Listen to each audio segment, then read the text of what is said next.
तो दोस्तों जिस खबर का हमें बेसब्री से इंतजार था, तो दोस्तों वो खबर आखिरकार आ ही चुकी है। And yes, we are talking about one and only the biggest multibagger and market leader company of retail sector, जिस कंपनी ने रिलायंस इंडस्ट्री जैसी कंपनी को भी पीछे छोड़ दिया रिटेल सेक्टर में। And yes, we are talking about DMart, यानी कि एवेन्यू सुपरमार्ट के बारे में। एंड दोस्तों डीमार्ट कंपनी के बस थोड़ी ही देर पहले Q3 के रिजल्ट हमें आते हुए देखने को मिले। तो दोस्तों देखेंगे कंपनी के रिजल्ट कैसे रहे, कंपनी का हमें रेवेन्यू कितना बढ़ते हुए देखने को मिला, कंपनी के एक्सपेंसेस किस वे में मैनेज करी कंपनी ने, and the most importantly company के प्रॉफिट्स हमें कैसे देखने को मिले। लेकिन उससे पहले मेक श्योर अपने चैनल को सब्सक्राइब करना बिल्कुल भी नहीं भूलना चाहिए।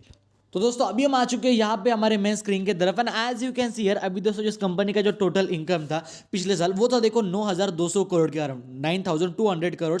एंड वही अभी जो इस कंपनी का टोटल इनकम है वो यहाँ पे हमें 11,600 करोड़ तक आते हुए देखने को मिला। यानी कि जो ओवरऑल इस कंपनी का टोटल इनकम है, जो हमें उसमें ग्रोथ देखने को मिली, इट वॉज रफली अराउंड, तो जो इसके अंदर हमें टोटल इनकम में जो ग्रोथ देखने को मिली, इट वाज रफली अराउंड 25%, 25% से हमें इस कंपनी का टोटल इनकम बढ़ते हुए देखने को मिला ईयर ऑन ईयर बेसिस पे। ठीक है, एंड अगर आप बात करते हो क्वार्टर ऑन क्वार्टर बेसिस भी, तो ग्रोथ वाज रफली अराउंड 10%, 10% से हमें इस कंपनी का इनकम भी क्वार्टर ऑन क्वार्टर बेसिस पे भी कंपनी के इनकम में ग्रोथ ही देखने को मिली। तो ओवरऑल कंपनी का जो टोटल इनकम है वो यहाँ पे हमें डेफिनेटली काफी बढ़िया देखने को मिला। Now here the points come about the companies expenses, कि भाई ओवरऑल कंपनी का देखो यहाँ पे खर्चा कैसा था। ठीक है, सो कंपनी का जो खर्चा था पिछले साल वो था 8,400 करोड़। ठीक है, 8,400 करोड़। एंड वही अभी जो इस कंपनी का खर्चा है 8,400 करोड़ से बढ़कर यहाँ पे हमें आते हुए देखने को मिला रफली अराउंड 10,700 करोड़ के करीब। यानी कि जो ओवरऑल इस कंपनी का खर्चा है, जो हमें उसमें ग्रोथ देखने को मिली, it was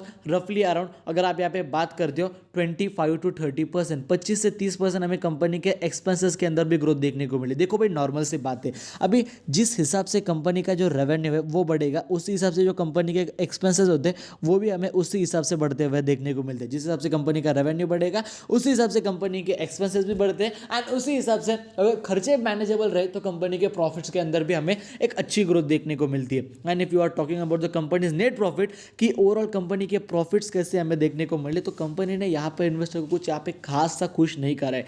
as you can see here, जो इस कंपनी के प्रॉफिट्स है वो हमें यहाँ पे देखने को कितने मिलते हैं, रफली अराउंड, जैसा कि आप देख ही सकते हो कंपनी का जो प्रॉफिट का नंबर है वो है 550 करोड़ का, कितना पिछले साल का। ठीक है, एंड वही अभी जो इस कंपनी का प्रॉफिट है 550 करोड़ से बढ़कर यहाँ पे हमें कितना आते हुए देखने को मिला, 550 करोड़ से बढ़कर 587 करोड़। यानी कि रफली अराउंड देखा जाए कंपनी के जो प्रॉफिट्स है वो उसके अंदर हमें 6 to 7% का जंप देखने को मिला, जो कि बिल्कुल भी खास जंप आप इसे बिल्कुल भी कंसिडर नहीं कर सकते as per the same to the company's like a demand.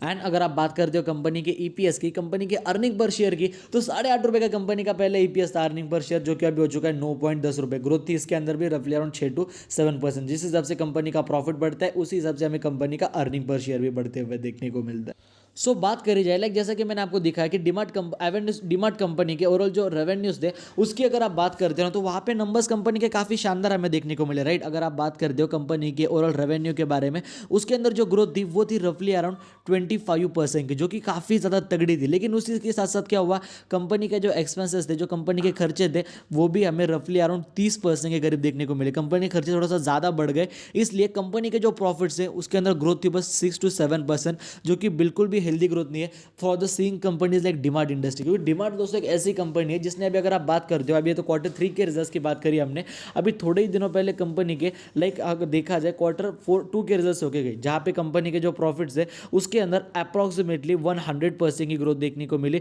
उससे पहले कंपनी के Q1 के रिजल्ट्स होके गए, जिसके अंदर हमें 90% के अप्रॉक्सीमेटली जंप देखने को मिले। स्टिल पिछले एक साल से कंपनी की स्टॉक प्राइस कुछ खास नहीं बढ़ पाई। इतना तगड़ा इसका परफॉर्मेंस होने के बावजूद भी कंपनी की स्टॉक प्राइस कुछ खास नहीं बढ़ पाई। एंड इसीलिए मैं कह रहा हूँ कि भाई चलो ठीक है, अभी Q3 के अंदर कंपनी ने इतना खास परफॉर्म नहीं करा। ऐसा नहीं है कि कंपनी लॉसेस वगैरह में गई या फिर कंपनी लॉस में जा चुकी। कंपनी काफ़ी ज़्यादा प्रॉफिटेबल कंपनी है, प्रोमोटर के पास 75% का स्टेक है, डेब्ट फ्री कंपनी है, अपने सेक्टर की लीडिंग कंपनी है। बस जिस हिसाब से ग्रोथ Q1 Q2 के अंदर थी, उस हिसाब की ग्रोथ हमें Q3 के अंदर देखने को नहीं मिली। Q1 और 2 के अंदर कंपनी के इतना तगड़ा परफॉर्मेंस होने के बावजूद भी कंपनी के स्टॉक प्राइस में तेजी नहीं आई। तो आई थिंक सो मंडे के दिन हमें देखना पड़ेगा कि मार्केट इसे किस वे में रिएक्ट करता है। बाकी अगर आपको हमारा, लेकिन गिरावट तो होगी, हल्की मुल्की होगी तो होगी, लेकिन आने वाले टाइम में ये कंपनी आपको करोड़पति बना सकती है। ऐसा इस कंपनी के अंदर पोटेंशियल है। वैसा क्यों, उसके ऊपर एक डिटेल वीडियो बना के रखा है कंपनी के फंडामेंटल्स के ऊपर, डिस्क्रिप्शन बॉक्स में लिंक मिल जाएगी, जाके वीडियो जरूर देख सकते हो। बाकी अगर आपको हमारा आज का वीडियो पसंद है, वीडियो को लाइक कर देना, चैनल को सब्सक्राइब कर देना, आपके वजह किसी का फायदा हो रहा होगा। वीडियो शेयर करना भूलना मत। जय हिंद, धन्यवाद।